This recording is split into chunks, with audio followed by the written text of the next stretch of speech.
नमस्कार दोस्तों, स्वागत है आपका। 21 दिन, बस 21 दिन। कहते हैं एक दिन में कोई नहीं बदलता, पर दिशा बदलने में सिर्फ एक पल काफी होता है। और अगर वही दिशा 21 दिनों तक कायम रहे तो यकीन मानो जिंदगी की तस्वीर ही बदल जाती है। सोचो, अगर तुम 21 दिन लगातार अपने मन को साध लो, अपनी आदतों को पकड़ लो, अपनी इच्छाओं को कंट्रोल कर लो और हर सुबह खुद को कल से बेहतर बनाने का फैसला कर लो, तो क्या होगा? क्या तुम वही इंसान रहोगे जो आज हो, या वो इंसान बन जाओगे जिसे लोग सालों बाद याद रखेंगे? यह सवाल सिर्फ सवाल नहीं, एक चुनौती है, एक चिंगारी है जो भीतर आग बना सकती है। जिंदगी में बदलाव धीरे धीरे आता है, कोई जादू नहीं, कोई असाधारण घटना नहीं, बस छोटे छोटे कदम, छोटे बदलाव और उनके पीछे लगातार मेहनत। किसी ने ठीक ही कहा, जीतने वाले और हारने वाले में फर्क सिर्फ डिसिप्लिन का होता है। आज इस वीडियो की शुरुआत यहीं से होती है। अभी तुम स्क्रीन के सामने बैठे हो, पर शायद आने वाले 21 दिनों बाद तुम उसी स्क्रीन के सामने एक नए इंसान बनकर बैठोगे। वही शरीर, वही चेहरा, वही दुनिया, पर सोच बदली हुई, मन प्रशिक्षित, लक्ष्य स्पष्ट और आत्मविश्वास तेज। और यही तो असली जीत है। अब सोचो, दुनिया में जितनी भी महान सफलताएं हैं, उनका जन्म एक ही स्थान से हुआ है, मन। मन जीता तो दुनिया जीती, मन हारा तो सब हार। गौतम बुद्ध ने कहा था, जिसने खुद को जीत लिया उसे जीतने के लिए पूरी दुनिया भी कम है। लेकिन खुद को जीतना इतना सरल नहीं। इंसान युद्ध तलवार से नहीं लड़ता, वह रोज खुद से लड़ता है, अपने डर से, असुरक्षाओं से, आलस से, टाल मटोल से, गुस्से से, इच्छाओं से। कभी मन कहता है उठो, आगे बढ़ो, और अगले ही पल मन कहता है छोड़ो, कल करेंगे। यह मन ही है जो एक सेकंड में तुम्हें महान बना सकता है और अगले सेकंड में गिरा सकता है। मन को साधना ही असली क्रांति है। मनोविज्ञान कहता है कि इंसान की हर आदत को बदलने में औसतन 21 दिन लगते हैं। हार्वर्ड यूनिवर्सिटी और MIT की कई रिसर्च ने साबित किया, ब्रेन न्यूरल पैथवेज यानी दिमाग के अंदर बने रास्ते जिनसे आदतें और व्यवहार चलते हैं, वो लगातार 21 दिन की प्रैक्टिस से कमजोर या मजबूत किए जा सकते हैं। मतलब, अगर तुम रोज 21 दिन किसी चीज को दोहराओ तो दिमाग उसे नेचुरल मानना शुरू कर देता है। यह विज्ञान का सिद्धांत है, न्यूरोप्लास्टिसिटी। ब्रूस लिप्टन, चार्ल्स डुहिग और जेम्स क्लियर जैसे बिहेवियरल साइंटिस्ट भी कहते हैं, इंसान अपनी आदतों से बनता है। आदतें बदली, जीवन बदला। और यही बात बुद्ध ने 2500 साल पहले कही थी, मन ही सबकी जड़ है, जैसा विचार वैसा जीवन। बुद्ध ने कभी आधुनिक विज्ञान नहीं पढ़ा था, पर सत्य वही था। उन्होंने मन को देखा, महसूस किया, समझा और जिया। इसलिए उनका ज्ञान समय से परे है, आज भी उतना ही प्रभावी जितना तब था। गौतम बुद्ध कहते हैं, दुख का कारण बाहरी दुनिया नहीं, हमारा मन है। गुस्सा कोई बाहरी चीज नहीं, हमारे भीतर उठी प्रतिक्रिया है। भटकाव बाहर नहीं, अंदर की कमजोरी है। तनाव दुनिया नहीं देती, हम अपने विचारों से पैदा करते हैं। एक कहानी याद आती है। एक व्यक्ति बुद्ध के पास आया और बोला, मैं परेशान हूं, दुखी हूं, मुझे शांति चाहिए। बुद्ध मुस्कुराए और बोले, मैं तुम्हें शांति दूंगा नहीं, मैं तुम्हें वह रास्ता दिखाऊंगा जहां तुम खुद शांति पा सको। वह व्यक्ति चौंका। बुद्ध ने उसे एक सरल अभ्यास दिया, 21 दिनों तक सिर्फ अपने विचारों को देखो, निर्णय मत दो, विरोध मत करो, बस ऑब्जर्व करो। पहले दिन वह बेचैन हुआ, दूसरे दिन झुंझलाया, तीसरे दिन भागने का मन हुआ। लेकिन जैसे जैसे उसने मन को देखना शुरू किया, उसे एहसास हुआ, दर्द बाहर नहीं, भीतर था। शांति कहीं और नहीं, अपने ही भीतर छुपी थी। 21 दिन बाद वह व्यक्ति बदला हुआ खड़ा था, वही इंसान, पर चेहरा शांत, मन स्थिर, आंखें गहरी। वह बोला, समस्या दुनिया नहीं थी, समस्या मैं था और समाधान भी मैं ही हूं। यही है गौतम बुद्ध का ज्ञान। वे कहते हैं, मन को जितना तुम चलाओगे वह उतना उछलेगा, लेकिन जितना देखोगे, समझोगे, स्वीकारोगे, वह उतना शांत होगा।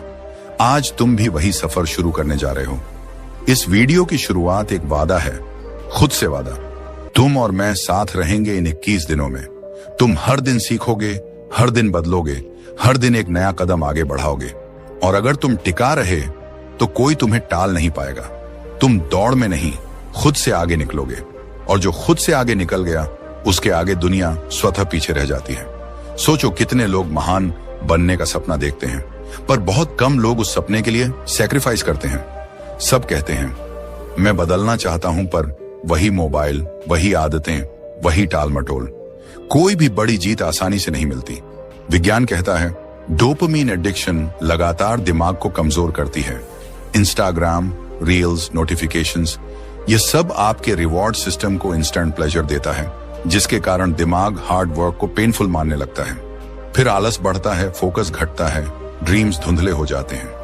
लेकिन अगर तुम 21 दिन मन को ट्रेन कर लो, रील्स की जगह बुक्स, गुस्से की जगह साइलेंस, स्ट्रेस की जगह अवेयरनेस, कंपैरिजन की जगह फोकस, तो सोचो तुम क्या बन जाओगे। तुम्हारा दिमाग तेज होगा, मन शांत, विचार स्पष्ट। यही बुद्ध का मार्ग है, माइंड ट्रेनिंग। वह कहते हैं बाहर की दुनिया जीतने की कोशिश मत करो, पहले भीतर की दुनिया जीतो। अब कल्पना करो तुम हर दिन सुबह उठते हो और 10 मिनट साइलेंस में बैठते हो। हर दिन खुद से पूछते हो मुझे क्या बनना है। हर दिन वही 21 दिन तक। धीरे धीरे मन तुम्हारा दास बन जाएगा। जहां पहले मन तुम्हें चलाता था, अब तुम मन को चलाओगे। यही है ट्रांसफॉर्मेशन, यही है शक्ति। किसी वैज्ञानिक ने कहा humans don't decide their future, they decide their habits and their habits decide their future. और बुद्ध कहते हैं तुम वही बनते हो जो तुम सोचते हो। दोनों बातें एक ही दिशा में इशारा करती हैं। मन बदलो, आदतें बदलेंगी। आदतें बदलेंगी, भविष्य बदलेगा। 21 दिन, बस 21 दिन खुद को दे दो। डिसिप्लिन को दर्द नहीं, अपने सपनों का रास्ता समझो। मोबाइल एडिक्शन की जगह सेल्फ कंट्रोल रखो। गुस्से की जगह अवेयरनेस, स्ट्रेस की जगह एक्सेप्टेंस, कंपैरिजन की जगह ग्रोथ माइंडसेट। धीरे धीरे तुम महसूस करोगे तुम्हें पहले जैसी बातें चोट नहीं पहुंचाती, पहले जैसा डर नहीं रोकता, पहले जैसी आलस नहीं घसीटती, पहले जैसे लोग मायने नहीं रखते। अब तुम बदल चुके हो, अब तुम दिशा पकड़ चुके हो। अब दुनिया तुम्हें रोक नहीं सकती। ये सफर कठिन होगा लेकिन असंभव नहीं। पहले दिन मन भागेगा, कहेगा बस आज नहीं कल से, पर तुम उसे पकड़ोगे, बैठाओगे, कहोगे यही समय है, अभी। दूसरे दिन दिमाग बहाने देगा, थका हूं, मूड नहीं, पर तुम कहोगे 81 दिन, बस इतना ही। तीसरे, चौथे, पांचवें दिन मन धीरे धीरे तुम्हारी सुनने लगेगा।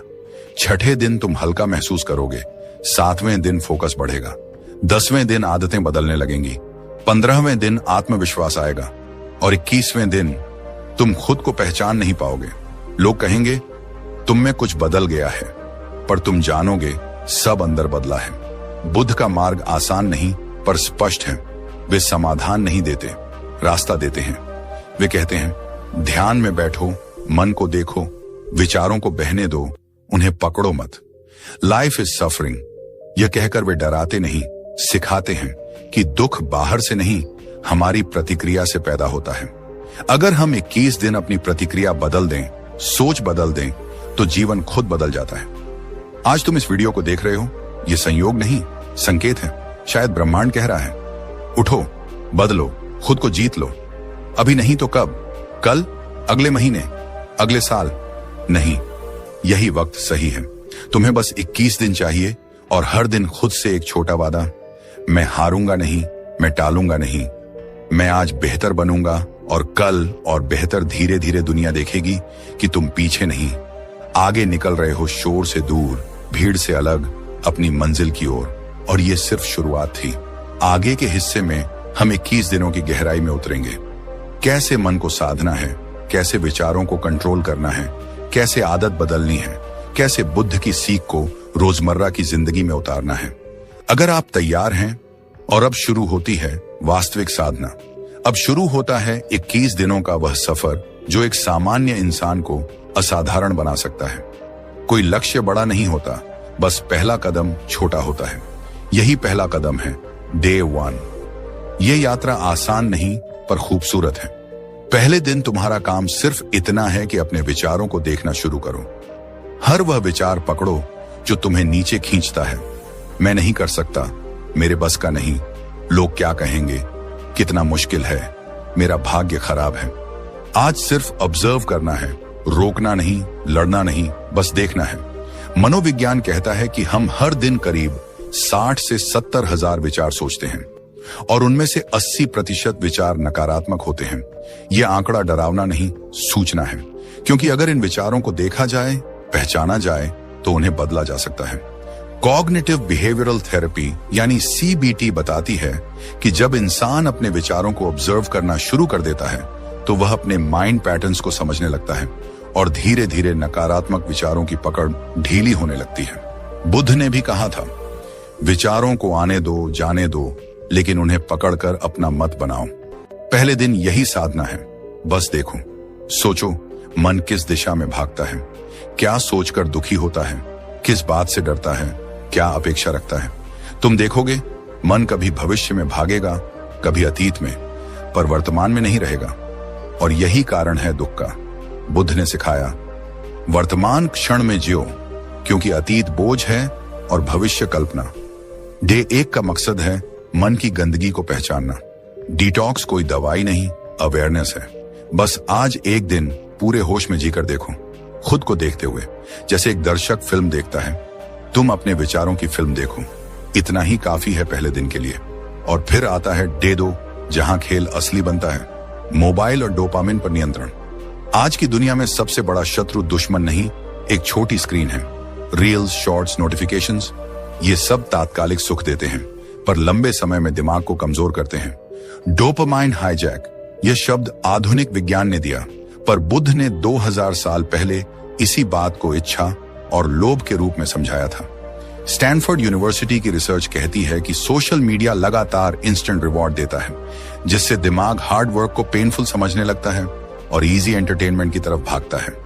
तुमने नोटिस किया होगा, पढ़ने बैठे पर हाथ खुद ही फोन की तरफ गया, सोने निकले लेकिन रील्स स्क्रॉल होने लगी। यह संयोग नहीं, यह ब्रेन कंडीशनिंग है। इसीलिए डे 2 का नियम है, नोटिफिकेशंस ऑफ, स्क्रॉलिंग लिमिट। काम का फोन, जरूरी मैसेज, ठीक, लेकिन बेमतलब स्क्रीन समय कम। आज बस एक प्रयोग करो, फोन दूर रखकर 2 घंटे बैठो। बेचैनी होगी, मन कहेगा उठो, खोलो, देखो, पर यही लड़ाई जीतना है। जितना मन तुम्हें खींचे, उतना तुम उसे रोको। याद रखो, मन दास होना चाहिए, मालिक नहीं। बुद्ध ने कहा था, इच्छाएं आग हैं, जितना ईंधन दोगे उतना बढ़ेंगी। आज इच्छा नहीं, संयम चुनो। और जब तुम इस आग को रोकना सीखोगे, तब तुम अंदर की लौ देख पाओगे, जागरूकता की, नियंत्रण की, आत्मशक्ति की। दूसरे दिन का अंत तुम्हें हल्का महसूस कराएगा। भीतर एक छोटी जीत जागेगी। यही जीत आगे सफलता की नींव बनेगी। डे 3 वह सुबह है जब तुम खुद से मिलोगे। सुबह का समय किसी मंदिर से कम नहीं, यह आत्मा का दरवाजा है। 30 मिनट सेल्फ टाइम, यह मेडिटेशन नहीं केवल, यह आत्मसंगति है। सुबह जब दुनिया सो रही हो, तुम खामोश बैठो, एक हल्की वॉक करो, ताजी हवा लो, कुछ गहरी सांसें, बस अपने अस्तित्व को महसूस करो। साइकोलॉजी बताती है कि morning self connection mental clarity बढ़ाती है, कॉर्टिसोल लेवल घटाती है और प्रोडक्टिविटी कई गुना बढ़ जाती है। एंड्रयू हबरमैन, जो न्यूरोसाइंस के बड़े नाम हैं, कहते हैं कि सुबह सूरज की रोशनी में 10 मिनट बैठना दिमाग के हार्मोनल साइकिल को परफेक्ट बैलेंस देता है और फोकस इंक्रीज करता है। बुद्ध कहते थे, सुबह का मन निर्मल होता है, उसी में बीज बो। इन 30 मिनटों में तुम खुद को सुनो, क्या चाहते हो, कहां जाना है, किस दिशा में बढ़ना है। जितनी देर तुम खुद के साथ बैठोगे, उतना तुम खुद को समझने लगोगे। तीसरे दिन तुम्हें महसूस होगा, मन थोड़ा शांत है, भगदड़ कम है, फोकस बढ़ रहा है। यही आधार है, भीतर की नींव बन रही है। और फिर आता है डे 4, इच्छाओं को पहचानो, कम करो। बुद्ध ने 4 आर्य सत्य बताए, जिनमें पहला है लाइफ इज सफरिंग, दूसरा सफरिंग कम्स फ्रॉम डिजायर, दुख का मूल कारण ही इच्छा है, जितनी इच्छाएं उतनी बेचैनियां। विज्ञान कहता है कि ADHD, अनियंत्रित क्रेविंग्स, कंज्यूमरिज्म, इंस्टेंट ग्रेटिफिकेशन सब एंजाइटी बढ़ाते हैं। पर जब इच्छा थोड़ी कम होती है, मन स्वतः शांत हो जाता है। सोचो, कितने दुख इसलिए होते हैं कि हमें कुछ चाहिए जो मिला नहीं। प्रमोशन चाहिए था, नहीं मिला, दुख। रिलेशनशिप परफेक्ट चाहिए था, नहीं हुआ, दुख। लाइफ वैसी चाहिए जैसी कल्पना की, नहीं मिली, दुख। पर अगर थोड़ी इच्छा कम हो, एक्सेप्टेंस बढ़े, तो दुख भी कम। इच्छाएं छोड़ना त्याग नहीं, स्वतंत्रता है। बुद्ध कहते थे, जो कम में संतुष्ट है उसके पास दुनिया की सबसे बड़ी संपत्ति है संतोष। आज का अभ्यास छोटी चीजों से संतुष्टि ढूंढना है। स्वादिष्ट भोजन नहीं मिला, ठीक। ट्रैफिक में फंस गए, ठीक। मौसम खराब है, ठीक। चाहत कम होगी तो मन सहज होगा। चौथे दिन तुम सीखोगे कि कम चाहने वाला कम दुखी होता है और कम दुखी इंसान ही अधिक शांत रहता है। और अब डे 5, अटैचमेंट कम, एक्सेप्टेंस ज्यादा। ये मन का सबसे बड़ा बोझ है। हम चीजों, लोगों, विचारों से चिपक जाते हैं। फोन खो जाए तो दुख, प्यार टूट जाए तो टूटन, योजना बदल जाए तो गुस्सा। क्यों? क्योंकि हमने उन्हें अपना माना। बुद्ध ने कहा, जो बीत जाए उसे पकड़ो मत, जो बदल जाए उसे रोको मत। अटैचमेंट कुछ नहीं, बस यह विश्वास की चीजें हमेशा हमारी तरह रहेंगी। पर जीवन परिवर्तन है, जो आज है कल नहीं। मनोविज्ञान कहता है कि इमोशनल पेन का सबसे बड़ा कारण रेजिस्टेंस है, एक्सेप्टेंस की कमी। Acceptance therapy. ACT के अनुसार जब इंसान चीजों को जैसा है वैसा स्वीकार लेता है तो दुख आधा कम हो जाता है।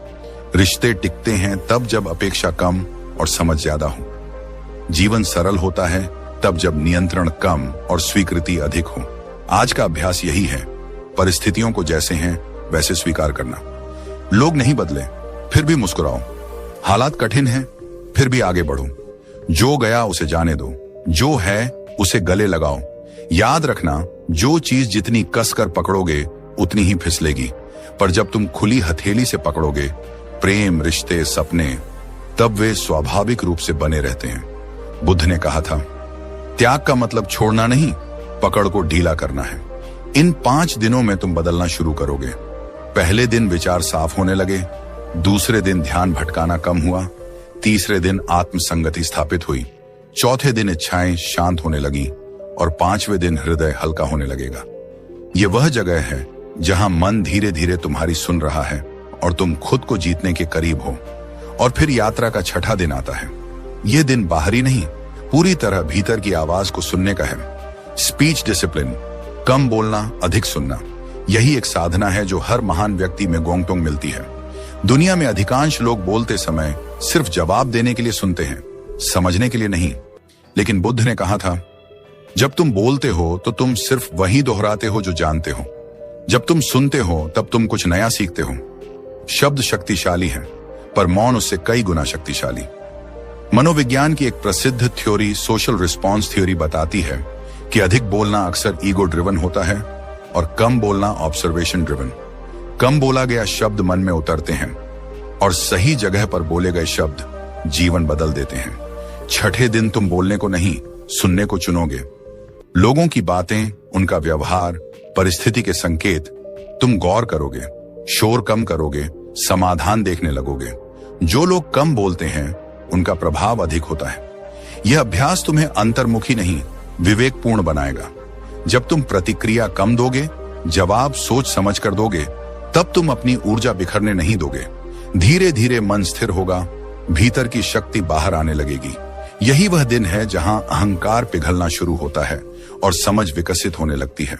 और फिर आता है 7वां दिन, जब शिकायतों को विदाई देनी होती है और आभार की खेती शुरू करनी होती है। इंसान हमेशा वही देखता है जो उसके भीतर भरा है।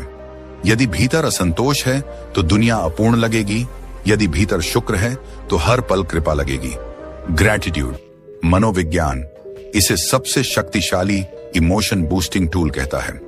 यूनिवर्सिटी ऑफ कैलिफोर्निया की एक अध्ययन में पाया गया कि जो लोग रोज ग्रैटिट्यूड लिखते हैं उनमें 25% ज्यादा पॉजिटिविटी, 30% ज्यादा हैप्पीनेस और डिप्रेशन 40% तक कम देखा गया। यह कोई जादू नहीं, मन की दिशा बदलने की कला है। आज से तुम शिकायतें बंद करोगे। मौसम कैसा भी हो, जीवन कैसा भी हो, लोग कैसे भी हों, तुम सिर्फ शुक्र करोगे। रोज 3 बातें लिखोगे जिनके लिए तुम आभारी हो। शायद तुम ये लिखोगे कि आज तुम सांस ले रहे हो, अपने पैरों पर चल पा रहे हो, या तुम्हारे पास खाने को रोटी है। बुद्ध ने कहा था, जब तुम्हें लगे कि जिंदगी में कुछ कम है, आंखें बंद कर उस चीज का विचार करो जो तुम्हारे पास है। तुम समृद्ध महसूस करोगे। 7वें दिन से तुम्हारे विचारों का प्रवाह नकारात्मक से सकारात्मक की तरफ मुड़ने लगेगा। शिकायतों की जगह धन्यवाद लेने लगेगा, और जब धन्यवाद बढ़ता है, अभाव की आग शांत होती है। 8वां दिन, वह दिन जब तुम क्रोध की ज्वाला को पहचानना सीखोगे।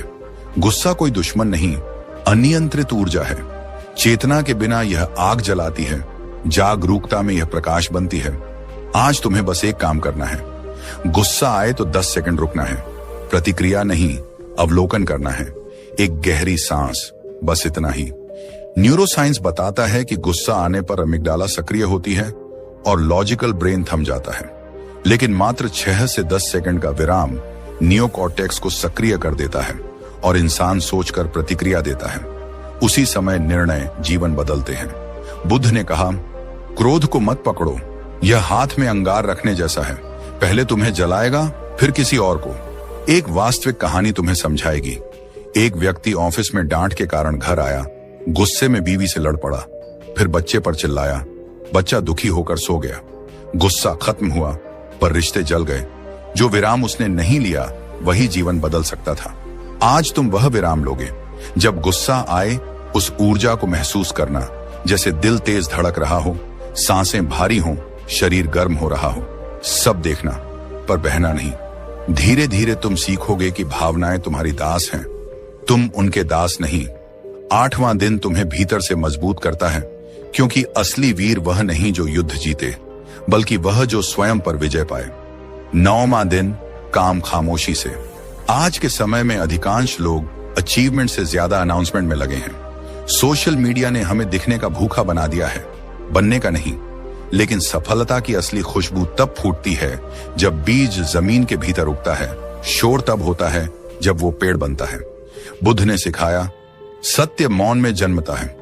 इस दिन तुम अपनी मेहनत का शोर नहीं करोगे, न बताओगे कि तुम क्या कर रहे हो, बस करते रहोगे। रिसर्च कहती है कि जब हम लक्ष्य सार्वजनिक कर देते हैं तो दिमाग रिवॉर्ड सिस्टम को पहले ही एक्टिवेटेड समझ लेता है और मोटिवेशन 40% तक कम हो जाती है। काम करो, दिखाओ मत, परिणाम स्वयं बोलेगा। यह दिन तुम में धैर्य, गहराई और स्टील जैसा मन बनाता है। जब तुम चुपचाप मेहनत करते हो, दुनिया अचानक एक दिन चौंक जाती है। यही रियल पावर है। Silence work, loud result. और फिर आता है 10वां दिन, जो बहुतों की जिंदगी नर्क बना देता है। तुलना, कंपैरिजन। इंसान दूसरों की रेस में दौड़कर थक जाता है, पर खुद की रेस में दौड़े तो खिल उठता है। सोशल कंपैरिजन थ्योरी के अनुसार जब इंसान खुद की तुलना दूसरों से करता है तो डोपामीन गिरता है, सेल्फ वर्थ कम होती है, स्ट्रेस बढ़ता है। कंपैरिजन एक जहर है, धीरे धीरे आत्मविश्वास को खा जाता है। तुम इंस्टाग्राम पर देखते हो सबके पास कुछ है, तुम्हारे पास नहीं। पर सच यह है कि तुम किसी की हाईलाइट देखकर अपनी स्ट्रगल जज करते हो। बुद्ध ने कहा, तुम खुद ही अपने रास्ते के प्रकाश बनो। 10वें दिन तुम समझोगे कि तुम्हारा रास्ता अनूठा है, तुम्हारी गति अलग है। कोई तुमसे आगे है तो प्रेरणा लो, पर दर्द मत लो। किसी का भाग्य तुम्हारे परिश्रम को कम नहीं करता। जैसे सूर्य चांद से तुलना नहीं करता, बस चमकता है, वैसे ही आज तुम सिर्फ अपनी रेस दौड़ोगे। हर दिन बस अपना कल बेहतर बनाने की दौड़। और जब तुम अपनी रेस में आ जाओगे, तुम तेजी से बढ़ोगे, क्योंकि तुम्हारा लक्ष्य तुम हो, कोई और नहीं। याद रखना, इन 10 दिनों में तुम मन के कई जाल तोड़ चुके हो। विचारों को देखना सीखा, मोबाइल का नियंत्रण सीखा, सुबह खुद से मिलना सीखा, इच्छाओं को शांत करना सीखा, पकड़ को ढीला करना सीखा, शब्दों को संयमित करना सीखा, आभार जगाना सीखा, क्रोध को रोकना सीखा, मौन में काम करना और तुलना छोड़ना सीखा। तुम वह बन रहे हो जिसे दुनिया रोकेगी नहीं। आगे 11 से 21 दिन तुम्हें लोहे जैसा अनुशासन, हीरे जैसी चमक और कमल जैसी शांति देंगे। 10 दिनों की यह यात्रा जब गुजर चुकी थी, तब मन का स्वरूप धीरे धीरे बदलने लगा। पहले जो चीजें भारी लगती थीं, जो आदतें जकड़ कर बैठी थीं, अब वे ढीली पड़ने लगी हैं। तुम अब महसूस कर रहे हो कि नियंत्रण भीतर से जन्म लेता है। कोई बाहर का व्यक्ति तुम्हारा जीवन नहीं संभाल सकता। तुम खुद ही अपने जीवन के कारीगर हो, और यही समझ तुम्हें अगले दिनों में और गहराई तक ले जाएगी। अब तुम उस रास्ते पर बढ़ चुके हो जहां सामान्य लोग कभी चलने की हिम्मत नहीं करते। तुम्हारे भीतर क्रांति जन्म ले चुकी है, धीरे, शांत पर बेहद शक्तिशाली। 11वां दिन आता है और तुम सरल जीवन की ओर कदम बढ़ाते हो। धीरे धीरे तुमने समझना शुरू किया कि जिंदगी का भार चीजों से नहीं, चिपकाव से बढ़ता है। जो कपड़े तुम्हारे पास हैं वे काफी हैं, जो मोबाइल तुम्हारे हाथ में है वही उपयोगी है, जो सुविधा मिल रही है वही बहुत है। अनावश्यक लग्जरी, दिखावा, चमक, ये सब मन पर अदृश्य बोझ डालते हैं। मनोविज्ञान कहता है कि मिनिमलिज्म मानसिक तनाव कम करता है, निर्णय क्षमता बढ़ाता है और क्रिएटिविटी को खुलने देता है। जब दिमाग के सामने कम विकल्प होते हैं तो क्लैरिटी बढ़ जाती है। बुद्ध ने हमेशा साधारण जीवन की बात कही, कम इच्छाएं, अधिक शांति। उन्होंने राजमहल छोड़ा, जंगलों में गए, मिट्टी पर सोए, क्योंकि सरलता ही मन को मुक्त करती है। 12वां दिन आता है और अब तुम्हें समझ आया कि सफलता आकार से नहीं, एकाग्रता से जन्म लेती है। तुमने कई बार एक साथ बहुत कुछ करने की कोशिश की, जिम भी, किताब भी, बिजनेस भी, स्किल भी, पर परिणाम अधूरे रहे। आज तुमने फैसला लिया, एक लक्ष्य, वन टारगेट रूल। मनोविज्ञान कहता है कि दिमाग मल्टीटास्किंग के लिए बना ही नहीं, ये हर काम के बीच बार बार स्विच करता है, जिससे ऊर्जा खर्च होती है और काम धीमा होता है। स्टैनफोर्ड रिसर्च कहती है, जो व्यक्ति एक समय में एक काम करता है वह 40 से 60% तक ज्यादा प्रोडक्टिव होता है। बुद्ध ने ध्यान के माध्यम से एकाग्रता को साधा।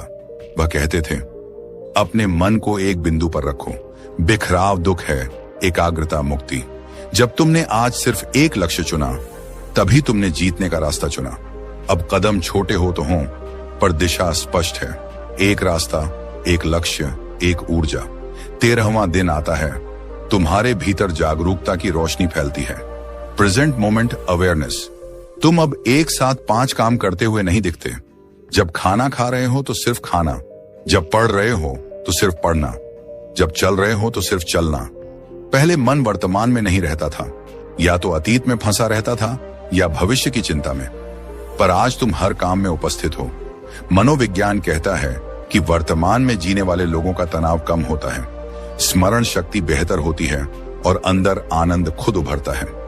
माइंडफुलनेस आज दुनिया के सबसे बड़े थेरेपी टूल्स में शामिल है। बुद्ध ने कहा था, वर्तमान ही वास्तविक है, बाकी सब मन की कहानी है। और आज तुम अब कल्पनाओं में नहीं, जीवन में जी रहे हो। एक चाय का कप भी एक ध्यान बन सकता है, यदि तुम उसे पूरी सच्चाई से पी रहे हो। तुम आज महसूस कर रहे हो कि धीमा होना हार नहीं, गहराई है। 14वां दिन आता है और ज्ञान तुम्हारा साथी बनने लगता है। रोज 20 मिनट किताबें पढ़ना, सीखना, नया ज्ञान सोखना। किताबें वही रास्ता दिखाती हैं जहां अनुभव कम पड़ जाता है। तुम अब हर रात सोने से पहले कुछ पन्ने पढ़ते हो। जीवन, मन, सफलता, शांति, कालजयी विद्वानों के अनुभव। तुम्हारा मन अब तेज हो रहा है। किताबें दिमाग की एक्सरसाइज हैं। मनोविज्ञान कहता है कि पढ़ना न्यूरल नेटवर्क मजबूत करता है, वोकैबुलरी और कम्युनिकेशन स्किल्स बढ़ाता है और तनाव 68% तक घटा सकता है। बुद्ध सीख पर नहीं, अनुभव पर जोर देते थे, पर सीख ही अनुभव की नींव बनती है। वह कहते थे, ज्ञान दीप है, अज्ञान अंधकार, और आज वह दीपक तुम्हारे भीतर जल गया है। जब तुम किताब बंद करते हो, दिमाग में नए विचार घूमते हैं, तुम्हारी सोच विस्तृत होने लगती है। तुम समझते हो कि जितना सीखोगे उतना विनम्र बनोगे, और यही विनम्रता तुम्हें महान बनाती है। 15वां दिन आता है, शरीर पर ध्यान, फूड डिसिप्लिन। तुमने सीखा कि मन और शरीर अलग नहीं, एक ही ऊर्जा के 2 पहलू हैं। जब भोजन भारी हो, मन सुस्त हो जाता है। जब खाना हल्का, स्वस्थ और संतुलित हो, ऊर्जा साफ बहती है। आज तुमने खाना सिर्फ पेट भरने के लिए नहीं, जीवन देने के लिए खाया। बुद्ध हल्का भोजन लेते थे ताकि शरीर ध्यान का सहारा बन सके, बोझ नहीं। आधुनिक विज्ञान कहता है कि हेवी फूड डाइजेशन में ऊर्जा खींच लेता है, जिससे दिमाग स्लगिश हो जाता है। हल्का भोजन क्लैरिटी देता है, ध्यान को गहरा करता है। तुमने आज रात सिंपल खाना खाया और महसूस किया कि नींद शांत आई। जब सुबह उठे तो दिमाग साफ था, सोच तेज थी। यही परिवर्तन है, छोटे बदलाव, बड़े असर। अब तुम महसूस कर रहे हो कि 15 दिनों में तुम बाहर से नहीं, भीतर से बदल चुके हो। जो पहले आदतें तुम्हें चलाती थीं, आज तुम उन्हें चला रहे हो। मन अब दास नहीं, तुम्हारा सेवक बन रहा है। शरीर अब जंजीर नहीं, तुम्हारा सहयोगी है। लक्ष्य अब बोझ नहीं, एक प्रकाश स्तंभ है जो तुम्हें आगे बुला रहा है। अवेयरनेस अब कोई कॉन्सेप्ट नहीं, तुम्हारा अनुभव है। जब तुम सुबह उठते हो तो भीतर से शांति और उद्देश्य उठता है। जैसे हवा कह रही हो, चलो आज भी आगे बढ़ते हैं। तुम अब दौड़ नहीं रहे, तुम बढ़ रहे हो, धीरे पर मजबूती से। यही यात्रा का सौंदर्य है। तुम बदलते नहीं दिख रहे, पर गहरे स्तर पर नया मन जन्म ले रहा है। तुम अब वही इंसान नहीं जो शुरू में था। अब तुम्हारी आंखों में चमक है, चेहरे पर नरमी है और भीतर एक आग, शांत आग। जैसे बुद्ध शांत थे पर पर्वतों से भी भारी, वैसे ही तुम भी शांत होकर शक्तिशाली हो रहे हो। विज्ञान, मनोविज्ञान, बुद्ध का ज्ञान, सब मिलकर तुम्हें एक नई दिशा दिखा रहे हैं। 15 दिनों के बाद तुम अब एक नए स्तर पर पहुंच चुके हो। तुम्हारी सोच हल्की हो रही है, मन साफ महसूस होता है। तुम्हारा चेहरा अब तनाव से कठोर नहीं बल्कि शांत चमक से भरा है। लेकिन असली परिवर्तन अभी बाकी है। असली परीक्षा अब शुरू होती है। मन की गहराई यहीं खुलती है। 16वां दिन आता है, अहंकार का सामना। ईगो, ये सबसे सूक्ष्म पर सबसे भारी जाल। अहंकार वही है जो कहता है, मुझसे बेहतर कोई नहीं, मैं सही हूं, मेरी ही जीत जरूरी है। बुद्ध ने कहा था, अहंकार बुद्धि का सबसे बड़ा शत्रु है। तुम देखते हो कि जब भी तुम जीतते हो, अंदर एक आवाज कहती है, देखा, मैं महान हूं। जब कोई तुम्हारी आलोचना करता है तो तुरंत मन जलता है। आज तुमने फैसला लिया, विनम्रता की राह चुननी है। विज्ञान कहता है कि हम्बल लोग बेहतर संबंध बनाते हैं, तनाव कम रखते हैं, गलतियों से सीखते हैं और अधिक सफल होते हैं, क्योंकि ईगो उनकी ग्रोथ को रोकता नहीं। विनम्रता कमजोरी नहीं, असली शक्ति है। विनम्र व्यक्ति पर्वत जैसा होता है, जितना बड़ा उतना झुका हुआ। तुमने आज बोलने की बजाय सुनना चुना, अपनी उपलब्धि का ढोल पीटने की बजाय मुस्कुराकर आगे बढ़े। एक दिन में ईगो नहीं टूटता, पर आज उसमें दरार जरूर पड़ी। तुम अब समझते हो कि जीत उसकी नहीं जो दूसरों को हराए, जीत उसकी है जो अपने भीतर के मैं को हराए। 17वें दिन सुबह तुमने महसूस किया कि दिल में कुछ पुरानी चोटें अब भी धड़क रही हैं। शायद किसी ने धोखा दिया था, किसी की बात चुभी थी, कोई सपना टूट गया था। फॉरगिवनेस, क्षमा, यह शब्द छोटा है, लेकिन इसका अर्थ पहाड़ जैसा गहरा। मनोविज्ञान कहता है कि फॉरगिवनेस मानसिक भार हल्का करता है, कॉर्टिसोल घटाता है, एंजाइटी कम करता है और दिमाग को हीलिंग मोड में लाता है। गुस्सा और बदला मन में जहर की तरह रहते हैं, जिसे हम दूसरों को नहीं खुद को पीते हैं। बुद्ध ने कहा था, क्रोध पकड़ कर रखना ऐसा है जैसे किसी को मारने के लिए अंगारा उठाना, जलते हम ही हैं। आज तुमने धीरे धीरे उन लोगों को मन में माफ किया जिन्होंने दर्द दिया। यह आसान नहीं था, पर जरूरी था। तुमने किसी को कॉल नहीं किया, कोई बड़ा भाषण नहीं दिया, बस दिल से कहा, मैं छोड़ता हूं। उसी क्षण जैसे सीने से भारी पत्थर हट गया। तुमने महसूस किया कि माफ करना दूसरों के लिए नहीं, स्वयं की आजादी के लिए है। तुम हल्का हो गए उड़ते हुए से। 18वां दिन आता है और यह दिन पूरी यात्रा का टर्निंग पॉइंट जैसा है। Self control test day. अब तुम्हें खुद को साबित करना है। आज तुम उस आदत को चुनौती दोगे जो तुम्हें सबसे ज्यादा खींचती है। मोबाइल, मीठा, गुस्सा, आलस, देर तक सोना, कुछ भी। तुमने खुद को कहा, आज मैं अपने मन का आदेश नहीं, अपनी चेतना का पालन करूंगा। विज्ञान बताता है कि सेल्फ कंट्रोल मसल की तरह है, जितना उपयोग करोगे उतना मजबूत होगा। इस दिन तुम अपने टेम्पटेशन से भिड़े। मोबाइल उठाया तो मन ने कहा, बस 5 मिनट, पर तुमने धीरे से रखा। सामने मनपसंद भोजन था, पर तुमने हल्का खाया। कोई नाराज हुआ तो तुमने प्रतिक्रिया नहीं दी। और रात जब सोने गए, तुमने महसूस किया, मैं हार नहीं, जीत कर सो रहा हूं। तुमने अपने मन को मालिक नहीं, सेवक बनने पर मजबूर कर दिया।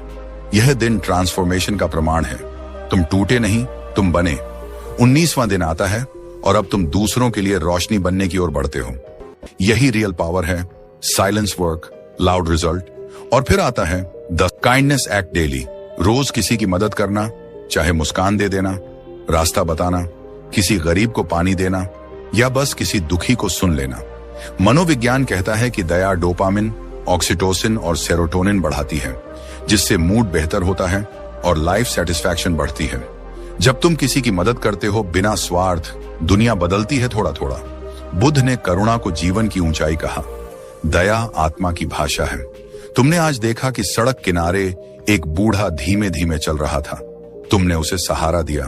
वह कुछ नहीं बोला, पर उसकी आंखें बोल गईं, आशीर्वाद की भाषा में। तुम घर लौटे तो दिल भरा हुआ था, जैसे ब्रह्मांड ने तुम्हारे भीतर फूल खिला दिए हों। तुमने आज समझा जो देता है वही असली धनी है। 20वां दिन आता है और अब यात्रा मौन की मांग करती है। Silence hour. दिन में 30 से 60 मिनट बिना बोलना, बिना मोबाइल, बिना संगीत, सिर्फ तुम और तुम्हारा मन। पहले यह अजीब लगा, जैसे मन भाग रहा हो, कहीं फोन उठाने को, कहीं सोचों के शोर में। पर धीरे धीरे मौन गहरा हुआ। तुमने सुना कि भीतर कितनी आवाजें हैं, कितनी परतें हैं, कितनी इच्छाएं फुसफुसाती हैं। मनोविज्ञान कहता है कि साइलेंस ब्रेन को रिचार्ज करता है, क्रिएटिविटी और मेमोरी बढ़ाता है और नर्वस सिस्टम को शांत करता है। बुद्ध घंटों मौन रहते थे, क्योंकि मौन में ही मन स्वयं को देखने लगता है। तुमने आज महसूस किया, शब्दों में शोर है, मौन में सत्य। तुम बैठे रहे बिना किसी विचार के, और अचानक एक क्षण आया जब भीतर सब थम गया। बस शांति थी, जैसे सागर शांत हो गया हो, तरंगें किनारे पर सो गई हों। यह अनुभव दुर्लभ है, लेकिन आज तुम्हें मिला और तुम समझ गए, साइलेंस इज पावर। 21वां दिन, अंतिम दिन, सबसे महत्वपूर्ण लाइफ रेजोल्यूशन।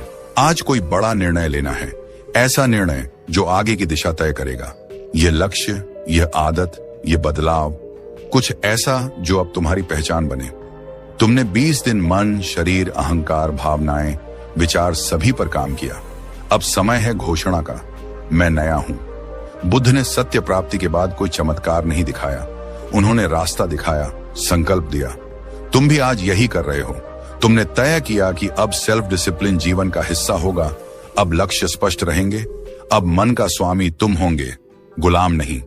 तुमने कागज पर लिख लिया, मैं 21 दिन पूरा कर चुका हूं, अब मेरी नई यात्रा शुरू। विज्ञान कहता है कि कमिटमेंट लिखने से मस्तिष्क गंभीरता से काम करता है। डोपामिन लक्ष्य को चेस करने के लिए ऊर्जा देता है। यह संकल्प तुम्हें आगे धकेलेगा जब भी रास्ता कठिन होगा। इन 21 दिनों के बाद तुम वह नहीं रहे जो शुरुआत में था। तुम वह हो गए जो खुद का सुधार चाहता है, जो भीतर की लड़ाई जीत चुका है, जो अब दुनिया को जीतने से पहले खुद को जीतने निकला है। तुम्हारी आंखों में आज शांति है, पर भीतर शक्ति है, जताने की नहीं, निभाने की। यह यात्रा समाप्त नहीं, यह तो शुरुआत है। तुम अब पीछे नहीं देखोगे, तुम रुकने नहीं वाले। अब चाहे दुनिया कुछ भी कहे, तुम आगे बढ़ोगे। तुमने सिद्ध कर दिया कि मन जीता जा सकता है, आदतें बदली जा सकती हैं, जीवन नया लिखा जा सकता है। याद रखना, दुनिया उसी को झुकती है जिसने अपने भटकते मन को साध लिया हो। तुमने 21 दिन दिए, बदले में जीवन तुम्हें नई दिशा दे चुका है। अब आगे तुम्हें ही इसे निभाना है। कदम सवाल उठेंगे, मन डगमगाएगा, पर हर सुबह तुम्हें अपने इस रूप की याद करनी है। शांत, अनुशासित, विनम्र, दयालु, जागरूक और लक्ष्य पर केंद्रित। यही तुम्हारा नया जन्म है। और अगर तुमने यहां तक सुना है तो तुम साधारण नहीं। तुम उन लोगों में हो जो सिर्फ सोचते नहीं, करते हैं। ऐसे लोग दुनिया नहीं बदलते, अपनी दुनिया बदलते हैं। और जब अपनी दुनिया बदलती है, पूरी दुनिया बदलती हुई महसूस होती है। और फिर जब मन ने 21 दिनों की इस तपस्या का स्वाद चखना शुरू किया, तब व्यक्ति कुछ ऐसा महसूस करने लगता है जिसकी तलाश में वह सालों तक भटकता रहा था। शांति, फोकस और भीतर की रोशनी। अब हम आगे बढ़ते हैं उस अवस्था की ओर जहां इंसान सिर्फ लक्ष्य नहीं पाता, बल्कि खुद को पा लेता है। डे 16 आता है, जहां अहंकार की चुप लड़ाई शुरू होती है। ईगो, जिसे हम अक्सर अपनी ताकत समझ बैठते हैं, जबकि मनोविज्ञान कहता है कि अहंकार इंसान की सबसे बड़ी कैद है। कार्ल जंग कहते थे, जो व्यक्ति अपने भीतर के ईगो को पहचान लेता है, वही सच्चे अर्थों में स्वतंत्र होता है। इंसान का असली बड़प्पन विनम्रता में होता है। गौतम बुद्ध का वचन है, विनम्रता उस वृक्ष की तरह है जो फल लगने पर झुकता है। जब तुम अहंकार को छोड़कर विनम्र बनते हो, तभी तुम्हारा ज्ञान गहरा होता है। ईगो हमेशा बोलता है, मैं सही।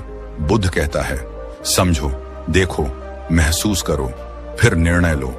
ये 16वां दिन तुम्हें अपने भीतर की कठोरता को पिघलाते हुए दयालु बनना सिखाता है। और फिर 17वां दिन आता है, क्षमा का। फॉरगिवनेस वो दवा है जो पहले देने वाले को ठीक करती है। वैज्ञानिकों ने पाया कि माफ करने वाले लोगों में तनाव स्तर 27% तक कम होता है, नींद बेहतर होती है और प्रोडक्टिविटी बढ़ती है। मन हल्का होता है तो विचार तेज हो जाते हैं। गौतम बुद्ध ने कहा है, क्रोध को पकड़े रखना ऐसा है जैसे किसी और पर फेंकने के लिए अंगारे को हाथ में पकड़े रहना। जलेगा तुम ही। जब तुम लोगों को, हालातों को, खुद को माफ कर दोगे, तब देखोगे अंदर कितनी जगह खाली हो गई है, नए विचारों के लिए, नई ऊर्जा के लिए, नई शुरुआत के लिए। फिर आता है 18वां दिन, टेम्पटेशन का टेस्ट। आज तुम चॉकलेट, मोबाइल, गुस्सा या किसी भी लालच से खुद को रोक कर देखो। मनोवैज्ञानिक रिसर्च कहती है, जो लोग डिलेड ग्रेटिफिकेशन सीख लेते हैं, उनकी सफलता की संभावना 40% तक बढ़ जाती है। ये वही विल पावर है जो महान लोगों को भीड़ से अलग करती है। आज एक छोटा टेस्ट, अपने मन के आदेश पर नहीं। 19वां दिन आता है, दयालुता। छोटी सी काइंडनेस एक्ट रोज, किसी की मदद, एक मुस्कान, एक अच्छा शब्द। मनोविज्ञान कहता है, जब मानव किसी की सहायता करता है तो दिमाग में ऑक्सीटोसिन बढ़ता है, जिससे खुशी, अपनापन और मानसिक स्वास्थ्य मजबूत होता है। बुद्ध कहते हैं, खुशी बांटने से बढ़ती है। आज तुम किसी एक इंसान के लिए कुछ ऐसा कर देना जो उसका दिन रोशन कर दे। देखना, जग तुम्हें वही लौटाएगा, बड़ा रूप लेकर। डे 20, मौन का दिन।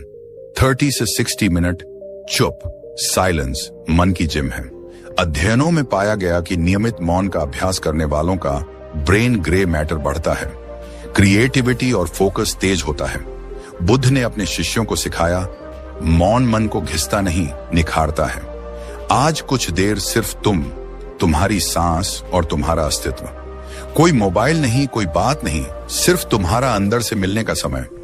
इसी मौन में तुम अपनी असली आवाज सुन पाओगे। और फिर आता है डे 21, वो दिन जहां तुम जीवन का एक बड़ा फैसला करते हो। कोई रेजोल्यूशन, नया लक्ष्य, नया निर्णय, नई दिशा। 21 दिन तक जो तपस्या की है, अब उसका फल लेने का समय। मनोविज्ञान कहता है, 21 दिन हैबिट डेवलपमेंट के लिए पर्याप्त होते हैं, 90 दिन आइडेंटिटी बदलने के लिए। तो आज तुम बस ये घोषणा करो, मैं बदल चुका हूं, मेरी रफ्तार अब किसी से नहीं रुक सकती। गौतम बुद्ध ने कहा, हर सुबह हम दोबारा जन्म लेते हैं। आज जो करते हैं वही सबसे अधिक मायने रखता है। आज तुम उठो, खड़े हो जाओ, खुद से एक बड़ा वादा कर लो, चाहे वह करियर हो, आत्म अनुशासन, नई स्किल, बिजनेस, फिटनेस या कुछ छोड़ना, लेकिन एक फैसला ऐसा जो भविष्य बदल दे। और अब सवाल, इन 21 दिनों के बाद क्या बदलेगा? तुम महसूस करोगे कि मन शांत हो गया है। जो पहले भारी लगता था अब हल्का महसूस होगा। फोकस तेज तलवार जैसा होगा और विचार पहले से ज्यादा साफ, दृढ़ और पॉजिटिव। प्रोडक्टिविटी में उछाल आएगा, पर्सनैलिटी मजबूत हो जाएगी। लोग नोटिस करेंगे कि तुम्हारे अंदर कुछ बदल चुका है। तुम में चमक, अनुशासन और एक अजीब सा आत्मविश्वास दिखेगा। ये 21 दिन सिर्फ टेस्ट नहीं थे, तुम्हारी नई पहचान का जन्म थे। और अंत में इस वीडियो का मजबूत, अंदर तक छू जाने वाला निष्कर्ष, कोई नहीं रोक सकता उस इंसान को जिसने खुद को जीत लिया। तुम्हारे आसपास लाखों लोग हैं जो जीत चाहते हैं, लेकिन बहुत कम लोग खुद पर जीत चाहते हैं। जो मन पर विजय पा लेता है, दुनिया स्वतः उसके पीछे चलती है। सफलता का रास्ता बाहर नहीं, भीतर से शुरू होता है। और ये 21 दिन तुम्हें उसी रास्ते पर ले जाने के लिए काफी हैं। अब मैं तुम्हें एक चुनौती देता हूं, आज से शुरू करो। इस वीडियो को खत्म करने के बाद पहला दिन शुरू करो। 21 दिन बाद खुद को पहचान नहीं पाओगे। कमेंट में लिखो, मैं शुरू कर रहा हूं। यह एक वादा नहीं, तुम्हारे नए जीवन का शुभारंभ है। और अगर तुम सच में बदलना चाहते हो, बढ़ना चाहते हो, खुद को एक नए रूप में दुनिया के सामने लाना चाहते हो, तो इस चैनल को ज्वाइन करो। यही वह जगह है जहां तुम्हारे मन को नई दिशा मिलेगी, सोच को नई उड़ान मिलेगी। हर वीडियो तुम्हें अंदर से बदलने का साहस देगा। हम साथ चलेंगे, धीरे नहीं, दमदार तरीके से। अब फैसला तुम्हारा है, 21 दिन या पूरी जिंदगी वहीं खड़े रहना। तुम चुनो और मैं तुम्हारे साथ हूं। धन्यवाद।